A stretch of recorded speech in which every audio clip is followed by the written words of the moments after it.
Hello and welcome to Exploited Crimes and Technology. My name is Opal Singleton, and we come to you every Saturday afternoon at 3 o'clock right here on AM 590, The Answer. Well, the beat goes on, folks. It gets crazier and crazier every week. I don't know about you, but I'm beginning to think I'm going to lose my mind.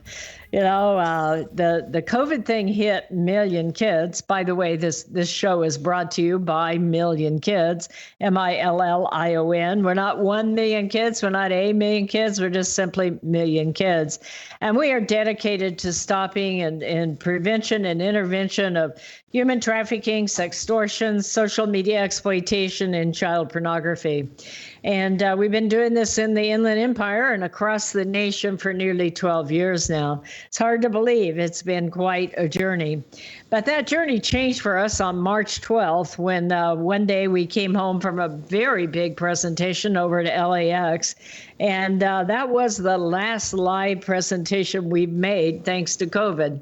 And so it's really, really challenging. We usually sell our books. That's how we make our money, and people donate and like that. Well, so it's a little bit more challenging to raise the money that we need. But what is interesting to me is that social isolation has not slowed down any of the sex trafficking, especially. And the social media exploitation of children has just gone through the roof. We have been so busy.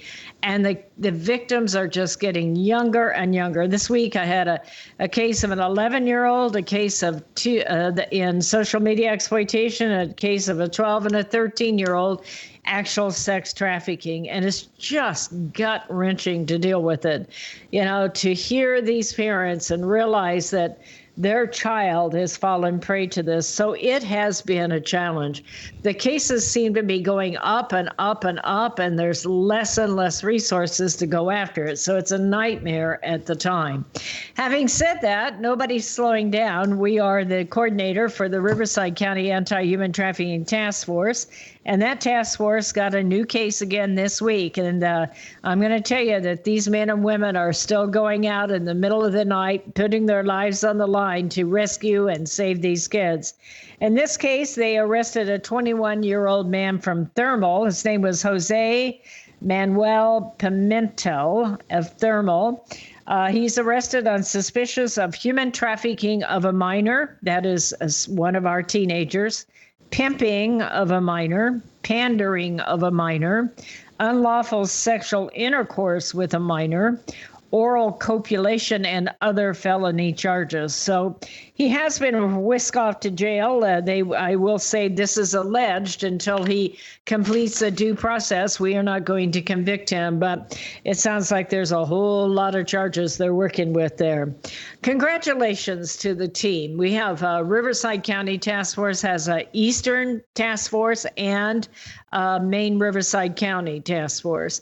Now 13 men and women. Our Sheriff Chad Bianco, is absolutely dedicated to stopping this. By the way, so are the folks over in San Bernardino County. I know Sergeant O'Brien over there and Captain Mahoney and a whole bunch of really great people. I report to Riverside, some a little prejudice, okay? But we all work together because, quite frankly, those predators don't care which side of the 10 freeway they're working on. So for that, we're very, very grateful in Riverside and San Bernardino County to have such dedicated law enforcement. And I think we don't need to defund law enforcement. We need to give them every dime we can. They are out there protecting our children. Well, enough already. We have a guest, and I'm very, very excited. I've been wanting to have this lady on for well over a year, and my schedule has just been insane, and hers too. She's very, very busy doing what she does. We do something very similar, only she does it with a great deal more talent than I do, in my opinion. So with that, I'm going to introduce you to Mary Bawden, Bawden. She is from Redlands, and her organization is danceawareness.com. So welcome, Mary. Well, thank you for having me. It's a joy to be here, and I want to congratulate you on your work in a very difficult field, but very purposeful because we protect children. Yes, it's a interesting place to find ourselves in this day and age. It seems like it's more demanding than ever, and you would know that. Mary, let's do this. Let's start off first by telling our audience a little bit about yourself, your background, and your interests, and how you got to the organization situation that you're at today. Well, I grew up in a home with 4 children. I was the youngest of 4. And my family, because of my dad's job, moved 6 times in my first 12 years. Wow. And I have to tell you, every time we moved, I was begging to take dance class. And, I think every time you move, your parents have to find the new school, the new church, the new dentist, where's the grocery store, blah, blah, blah, blah, all that stuff. Right. And by the time they got to the end of the list, we moved again. So I didn't get to take dance class. And I constantly asked my mother, for lessons. And she did say, well, one day you'll be able to. And that day happened when we moved to Los Angeles when I was 11 years old. And one day she came to me and said, it's your time to take dance class. And I was so excited. So she and I went, and I got a leotard and tights, and I got a ballet shoes. I thought I was the coolest thing. And I went to my first dance class. And I have to tell you, it's one of those times where what you dreamed about and how you thought it might turn out aligned with reality, because I had a fabulous time in dance class. And the research shows that dance, when it's done in a healthy, age-appropriate way, aligns mind, body, and spirit for a child. And of course, I guess I'm more akin to being positive about dance in terms of all the arts. But no other art form aligns and makes a child integrate mind, body, and spirit like dance. So it's just outstanding. It improves academic performance, brain development, creativity, risk-taking, social maturity, and on and on and on. So I really did experience all those things, and I think my confidence grew. I know it did, as a young lady. And by the time I was in high school, I was taking ballet a couple of times a week from 2 master teachers. Wow. Sheila Darby and Olga Fricker. They founded Giacchetti USA. And then that was followed by getting a degree in modern dance from UC Riverside. Wow. And that was followed by teaching on the community college level, directing and choreographing for a church dance ministry for over 20 years. Wow. Writing a book. So I think you could safely say I'm, the poster child for a good experience in dance. Oh, that's great. The minute you said that about all the moves, that is one of the areas where a child is most vulnerable, especially if it takes place when they're 12, 13, 14, 15 years old in those life events. And I always, whenever I train the public, we talk about keep an eye out for kids in your church or friends of your friends, that if they're at that age, put your arms around them and include them. Because that moving at that age is one of those areas of vulnerability for predators, and they can sense that in a second. And it sounds like to me that dance gave you the confidence of inclusion, and that's a beautiful thing.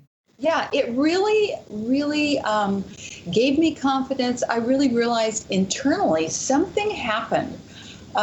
Mind, body, and spirit integration, which I think is God's idea, and the way He's wired people, rather than to compartmentalize different aspects of a human being. It puts them all together, and I really did know that something very special was happening to me as I engaged in dance class. So it really did change me in a positive way. Before that, I was shy, much shyer, and obviously I changed. But I had low confidence, and I began to see a lot of things internally, from a very confident perspective. Wow, that's amazing.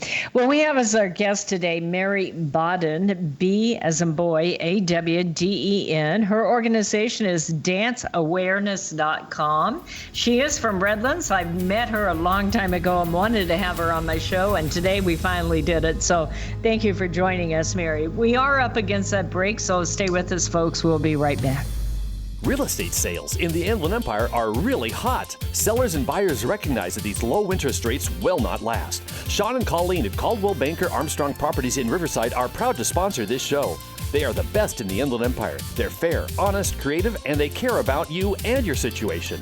If you're in the market to buy or sell a home, call Sean and Colleen at 951-529-4066. Hello, this is Opal Singleton of Exploited Crimes and Technology. Hey, there are many good restaurants in the Inland Empire, but really great restaurants are hard to find. Let me tell you about the Toasted Barrel in Corona. It's a trendy, upscale steakhouse with great pasta and seafood. It's a fantastic choice for birthdays and anniversaries or just that special night out with your loved one and friends. Inland Empire magazine has awarded them Best Restaurant and Brunch for the past 3 years. The owners, Ed and Shirley, are friendly and attentive to your needs. If you're a prime rib connoisseur, this place is for you. Go ahead and try it out. The Toasted Barrel, located at 1300 El Sobrante Road in Corona. Or Google them at Toasted Barrel to make reservations. I guarantee you're going to love it. Be sure and tell Ed and Shirley that Opal sent you. It will be a night you'll never forget. Societal Shift, A World Without Borders and a Home Without Walls. This is the most important book you will read this year, especially if you have children or grandchildren. We are living at the most important time in all of history. In 2020, the entire world will be connected by internet, more than 6 billion people coming together. Technology will provide many great advantages for our kids, but a world without borders for our kids is also a world without borders for pimps, predators, pedophiles, cartels, and organized crime. It is a home without walls because 87% of the kids sleep with their phone. It is the greatest societal experiment of all time. Our kids are technology geniuses, and their parents are technophobic. Some are techno-impotent. New apps come with no warnings on how a predator will use them against our kids. Advancing technologies like encrypted messaging, vaporware, artificial intelligence, cryptocurrency, and the dark net will challenge law enforcement, teachers, and parents to keep kids safe. Recent research states that 9,000 kids a day are being blackmailed with a naked photo, and 58% will meet their predator. It is indeed a societal shift, and one in which most parents are unprepared. If you are a parent or grandparent, teacher, counselor, or social worker, please take time to read Societal Shift. Only $18.99 plus $6 shipping. Order today at millionkids.org. That's millionkids, millionkids.org. It'll be the greatest gift you can give your family and yourself. Order Societal Shift today. Million Kids takes checks and credit cards. Opal Singleton, the author, will personally sign the book and send it to you. Again, go to millionkids.org and order Societal Shift today. Join Million Kids. Keep our kids safe from predators. AM 590, The Answer. Hello and welcome back to Exploited Crimes and Technology. This is Opal Singleton, and we so much appreciate each and every one of you that listen to this show. Last week we had a show about a new app called Radlee, R-A-D-L-E-E, and it is an app that I highly recommend. That if you have an iPhone and you have a teenager that is on their iPhone on Instagram, you need that app. But in the course of that, so many of you wrote to me last week, and I just want to tell you how much that means to me. These days, social isolation really is really a big deal for me. I get to where I start to want to hug the guy at the gas station, because we're so isolated in these things. We are talking to Mary Bawden. Her organization is Dance Awareness, No Child Exploited. And she had mentioned that one of the things that she mentioned is in her childhood, she'd moved a lot, and that just really triggered it for me. I know that what makes a child vulnerable is that lack of confidence, that being available and vulnerable, looking for likes, looking for approval, and especially if they're moving or they're in a life experience where their father is maybe unemployed, or mom's lost her job, or their mom and dad are getting a divorce, or grandma died or something that has really set them off, then it is at that point that we need to come in and support them to show them how to get that strength of character. And that's what worked for Mary. And with that, Mary, I really want to talk about the healthy aspects of dance and how you see it, that where it's changed people's lives. Well, all of what I say is backed by research. I mean, we have had research for years to help us understand how much and how important the integration of mind, body, and spirit is in cognitive development, in physical development, in emotional development, in creating and helping a child to make healthy choices, in their emotional and relational investment in other people. All of these things can happen as a result of a healthy dance environment. And so, it's an outstanding activity. And, in our culture, we're not asking people to think. Often we just spoon feed them, TV or social media or something like that. And dance actually makes you have to think. You have to listen to a teacher's instructions. Then you have to put them into what you do physically. And you have to be thinking as you do that. And disciplined. Yeah, and disciplined. So the more you take dance, it's a very complex skill set that you're learning within, the human body. And to do it, you can't just be spoon-fed anything. You have to activate all of you and think, reflect. One of the things that I've often thought, now I haven't danced much, and probably at my age with my knees, we maybe should give that some thought. But I'm in that age range too, so you and I can have another conversation about that.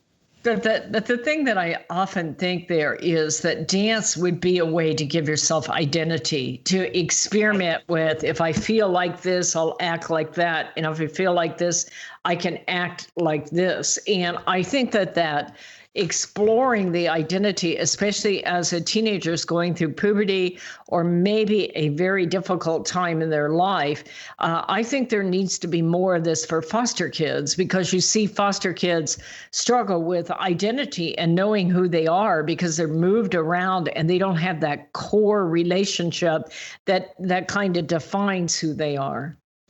I have to agree with that. And I have to say, in a general sense, I identify with what you just mentioned about foster children. Not that I was one, but my parents were having a lot of marital difficulties as we moved around. And I think I was in a very unstable place relationally. And I do think that's why dance was so good for me. Right. Now, of course, in this culture, if we move from a healthy, age-appropriate environment in dance to highly hypersexualized dance moves that are oriented for adults, and yet you're a child, we see the opposite happening. Yeah, I agree with that wholeheartedly. Looking at the healthy dance, one of the things that I think kids really get out of that is to be able to stop and put all their social media aside, put all their out of interaction, feel the music, move their body, understand that they can, kids today, everything is about looks.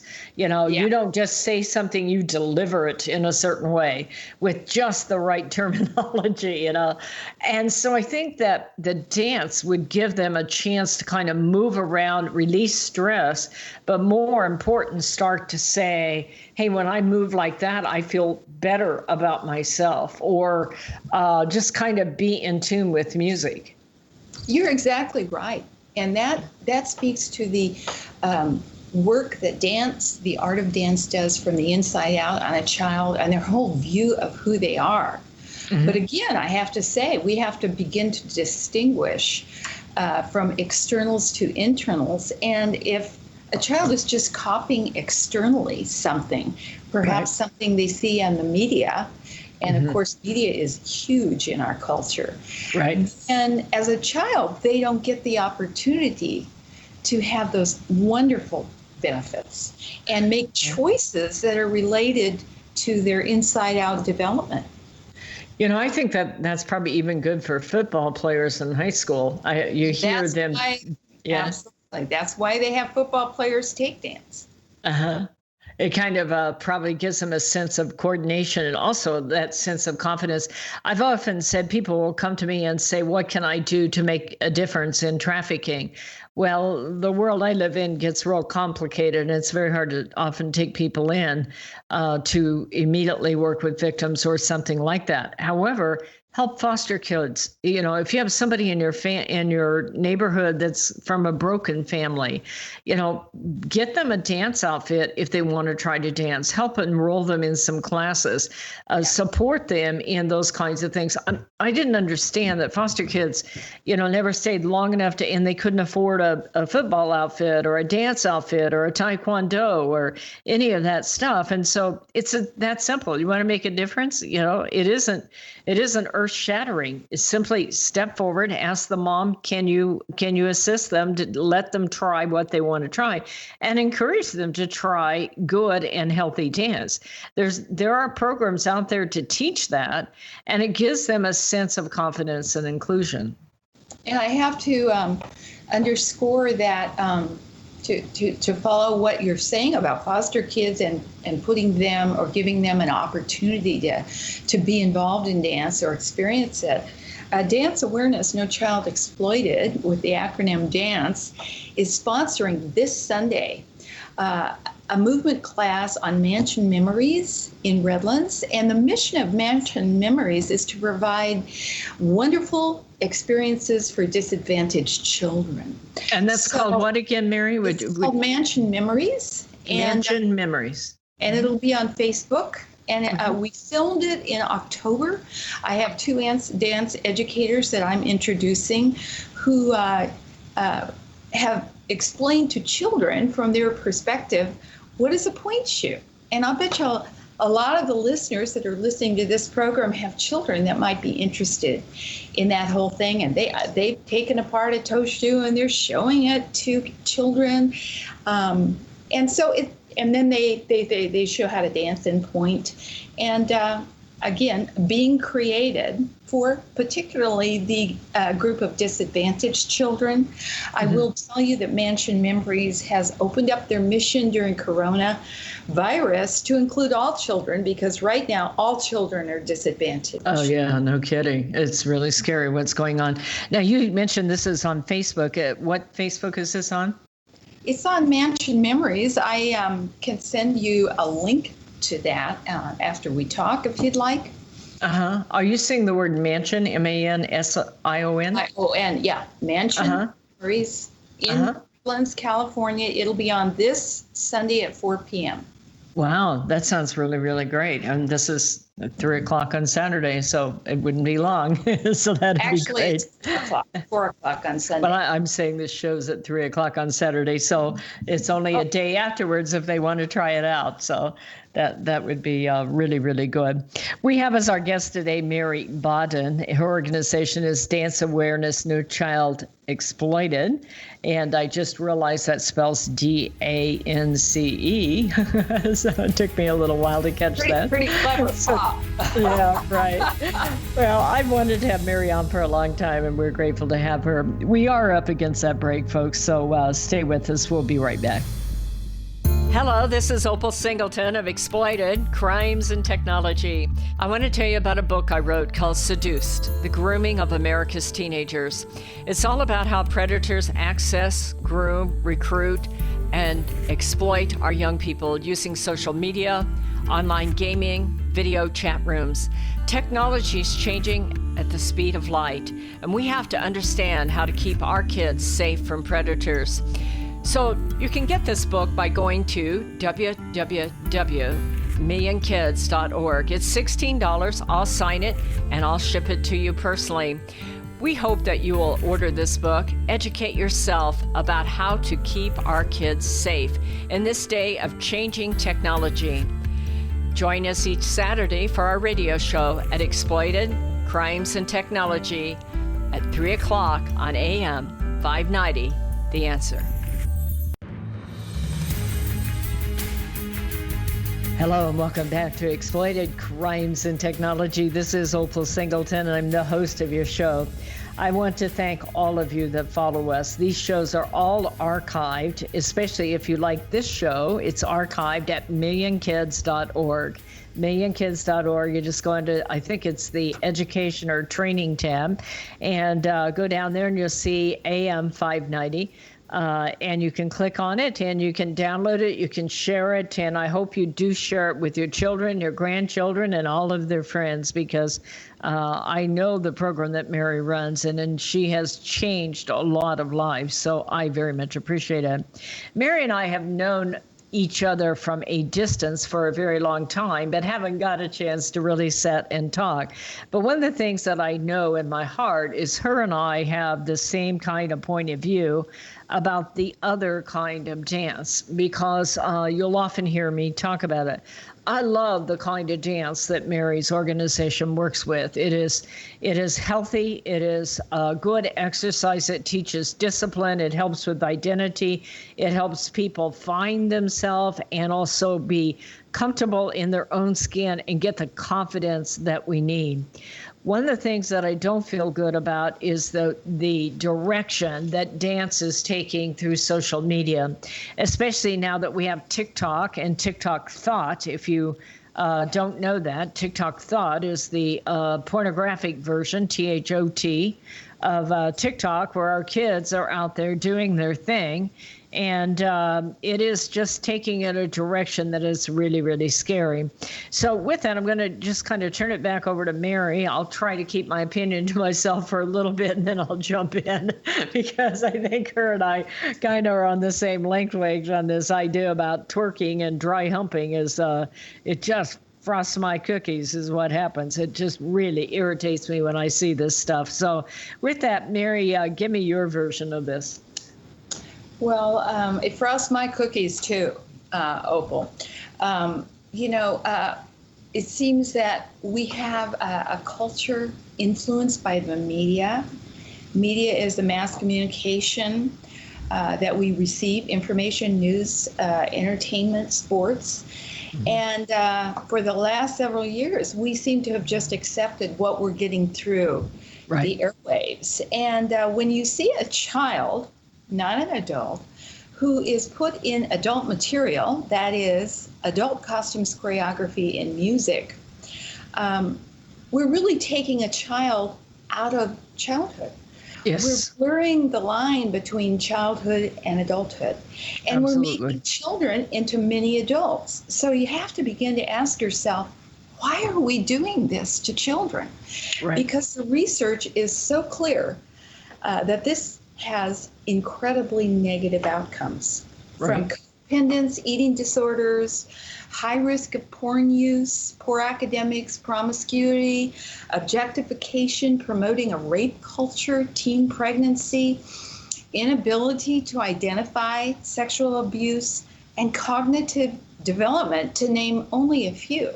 Right. So I decided to start Dance Awareness No Child Exploited with 4 educational goals, and I hope it's a good time that I could share those. Is that okay? Sure. Go right ahead. You bet.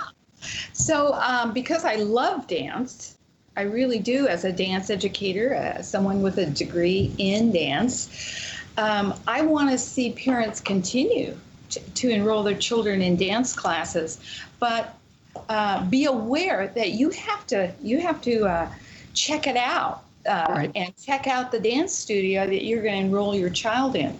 Yes. So what are the 4 educational perspectives in dance that underscore our organization? One is to protect children from hypersexualization in dance and adult costumes, choreography, and music, and to protect the art of dance, because hypersexualization in movement is really not dance. Right. Second, we want to create free research materials to give adults informed choices about the differences between healthy and harmful dance. 3, we want to engage in respectful conversations about hypersexualization in dance without shaming or demonizing adults in dance studios, so that there's a path for reflection and change perspectives. I really think, being respectful as I talk to people, because most people are uninformed and they're uneducated about this. They're so busy, adults, that they really don't even realize they need to check this out. They're really not aware of all the media and the negative outcomes that are influencing both them and their children, coming in all the time through magazines, movies, TV, social media.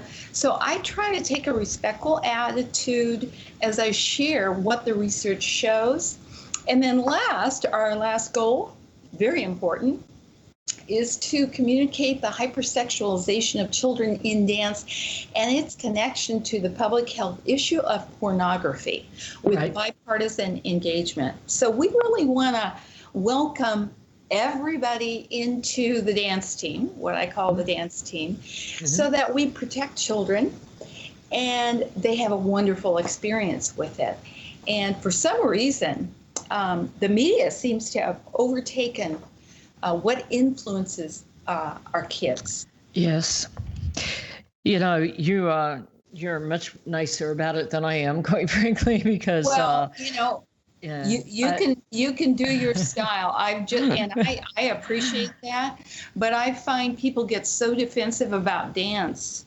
Yeah, I have to be careful and respectful. Yes, and for your goal and your mission and your work that you do, and it's almost a ministry in a way, but it's certainly a mission.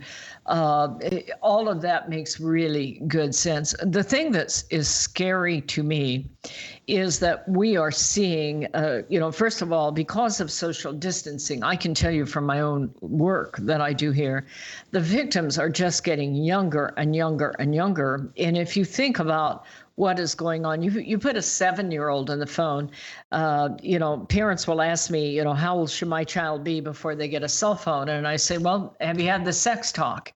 And they'll go, well, no, that they're a little not ready for that. Well, then don't put them on a phone. Because if you put a child on the phone, they are going to learn more about sex and not the kind of sex you want them to learn about. And on top of it, you and I just had a brief conversation about the movie Cuties, and we'll probably finish up the show about that.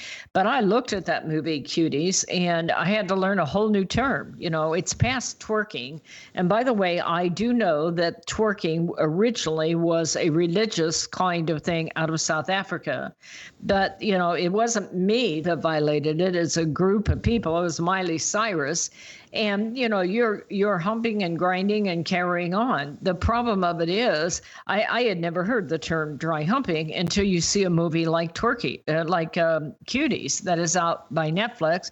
I believe they've taken it off now, but the problem of it is you get a 7-year-old on the phone they start seeing this, they emulate it. And they can do that because they're very limber, and they think it's cool because Miley and other people and J-Lo and all the others are doing it, Beyonce, and they're beautiful women who are very talented. They don't have to do this. But my problem is that, 7-year-olds want to please. And so they don't want to get the man on the other end in trouble, and they just want to be liked. And so think about it. Their first sexual experience is one of shame and humiliation as that person starts to demand more film. And this is before they've had a moral identity, a sexual identity, a relationship identity. Sex to them is dirty dancing. And that's where it starts. And that's the problem I have with it. Well, I couldn't agree with you more.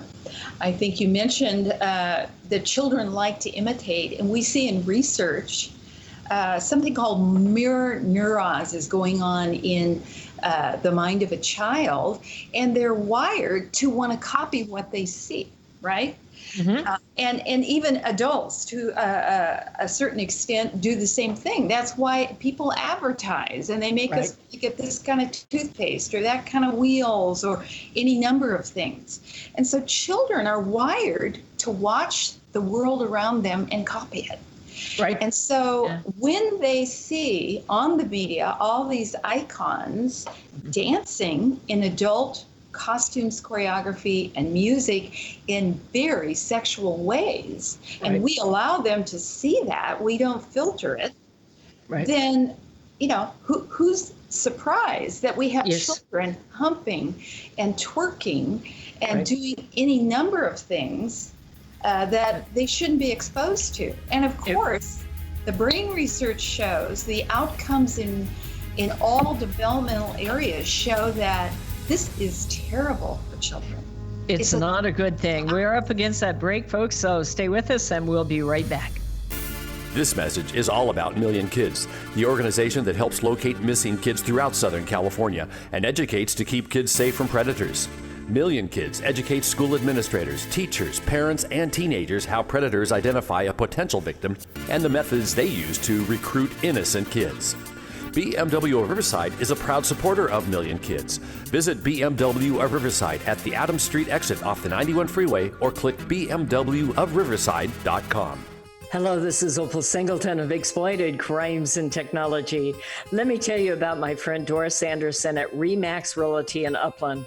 She is amazing. She's kind, she's patient, but she listens.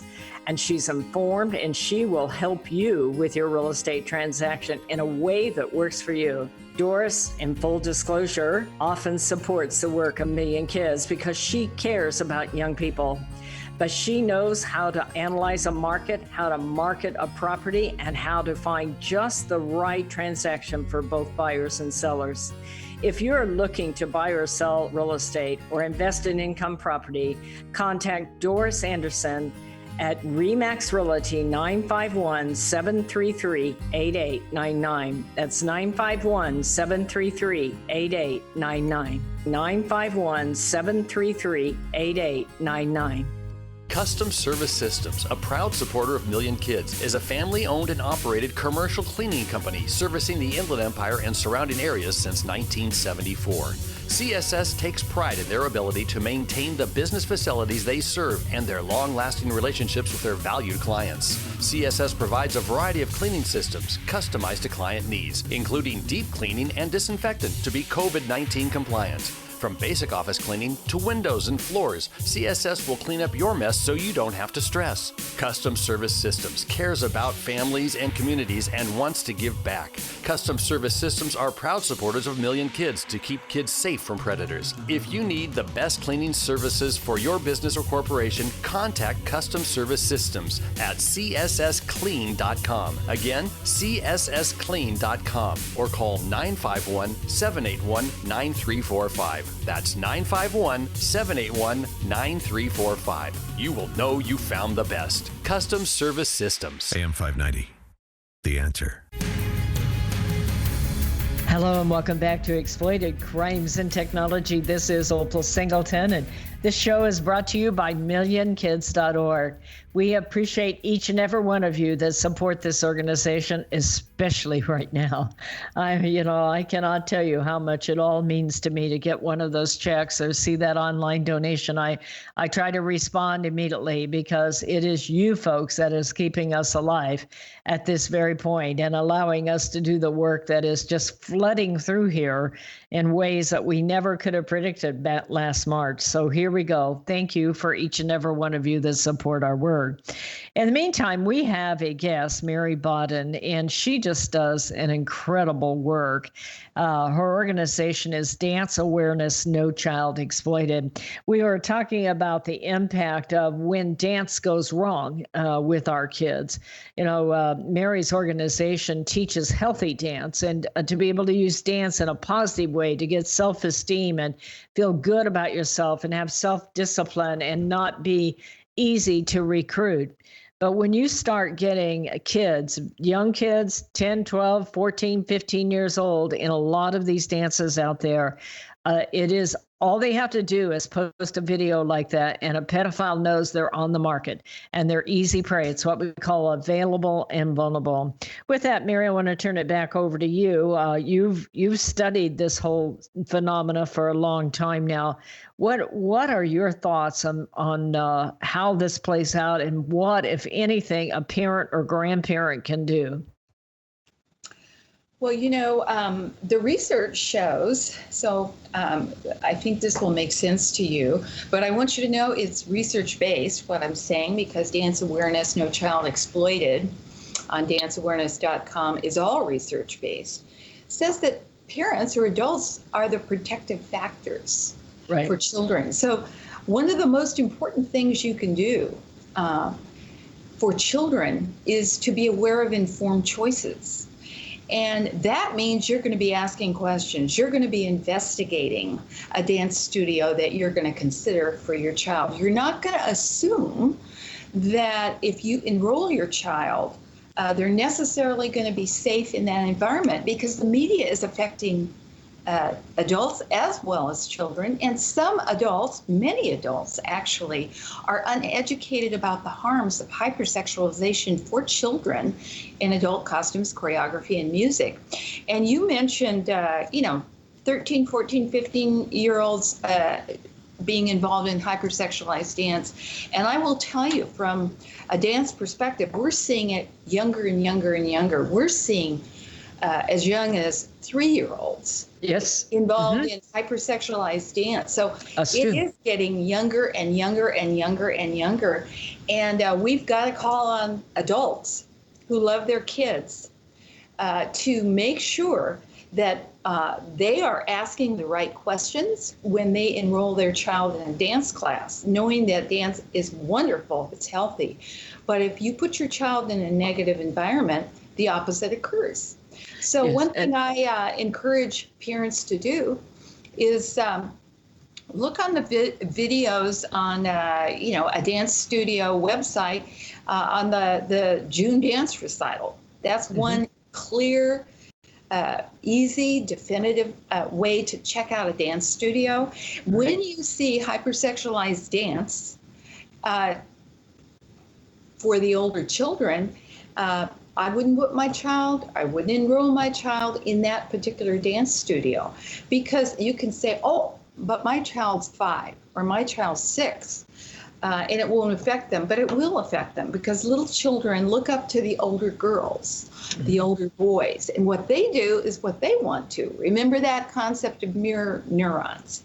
So that's one thing you can do. Another thing you can do with a respectful tone is to go into the dance studio and actually ask the owner, what is their philosophy on this? And at that point, you may even be informing and educating them. We have materials on danceawareness.com that you can print out and give to a dance studio owner. Sometimes we've had parents help a dance studio owner get some education on this. The same is true the other way around. Sometimes dance studio owners have to educate parents. So we're working with a whole group of people. It's not exclusive to just dance educators hypersexualizing children. Sometimes dance educators are educating the parents. Right. We also have we have a free ebook that you can download. Did you hear that, folks? Free. It's only 15 pages. And it talks about the new trend in children's dance, which is hypersexualized dance, how to choose a healthy dance studio, how to avoid a harmful dance studio, and then more research on how to approach someone, if you're a parent, a dance studio owner, with the research so that you can help them be educated. Because I'm finding it's not one group that's not educated and not informed, it's everybody. Because our whole culture has not thought through carefully the influx of media and how that influences us. Right. Mary, we're starting to come to the end of the show. I just wanted to add one more comment in there, is that you get these young kids on there dancing, and they're not dancing appropriately. It is literally like sending out a neon billboard around the world to pedophiles that this child is vulnerable and available. So not only does it affect their self-esteem, it puts them in grave danger. It greatly increases the odds that they're going to be approached by a pedophile. And that's really where I come from. Mary, you do a tremendous work. I've known you for quite a long time now, and you have really got a strong and healthy reputation in being able to help kids, especially at-risk kids. So I have a minute or two here. How do they reach you? How do they follow you and like that? Thank you for asking, Opal. Of course, go to danceawareness.com. We can be found on Twitter, Instagram, and Facebook, and you'll see that on our website, but you can easily find us on Facebook. You can sign up for our newsletter. It only comes out 3 times a year, and we're increasing our exposure to the culture by people signing up for that. I'd really like to encourage your listeners to sign up for that. Along with that, we have lots of resources that you can share on social media. We have 27 30-second spots, approximately 30-second spots, that have been created with dance and national experts giving their comments on that. We have some 5-minute trailers that I have to say, of course, I may be prejudiced, but they really give a big picture look at this problem. And the outcomes and the results of that, based on people writing and sharing it on social media, have been outstanding. So those are on resources in danceawareness.com. And did I say danceawareness.com? Good. Yes. From there I thought, I'd really like to encourage all of your listeners to look at my blog. I have a monthly blog that I write about the current issues in dance. And we just want to really welcome anybody who's interested in this topic to share with other people. I also interviewed national experts in 2019, and we just released a 20-minute film in February of this year. We have some downloadable PowerPoints that educate people. You can give a talk on what's happening in hypersexualization in dance, or you can have me come and speak. I do webinars, on the internet. So I'm available, but your viewers, your listeners can be using our materials in all kinds of ways. Well, thank you so much, Mary. We really appreciated having you on the show. I will have also a link to your organization at millionkids.org so that anybody can hear about it. And we will, of course, e-blast out to all of our followers and like that. I want to thank each and every one of you that support both the work of Mary Bodden and danceawareness.com, as well as supporting the work of Million Kids. We would not be able to be on this air without you. We would not be able to help the parents of these very young kids who are just beside themselves on what to do and be able to get the services they need. We would not be able to be out there and educate. And of course, we have our film coming out the first quarter of next year, and we are very, very excited. So thank you. If you want to support the work of Million Kids, you can do that by going to millionkids.org, million, M-I-L-L-I-O-N, millionkids.org. Folks, put your arms around your family, tell your spouse you love them, tell your kids you believe in them, and you have a great week, and we'll see you next Saturday at 3 o'clock on AM 590, The Answer. Societal Shift, A World Without Borders and a Home Without Walls. This is the most important book you will read this year, especially if you have children or grandchildren. We are living at the most important time in all of history.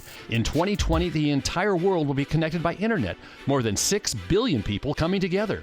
Technology will provide many great advantages for our kids, but a world without borders for our kids is also a world without borders for pimps, predators, pedophiles, cartels, and organized crime.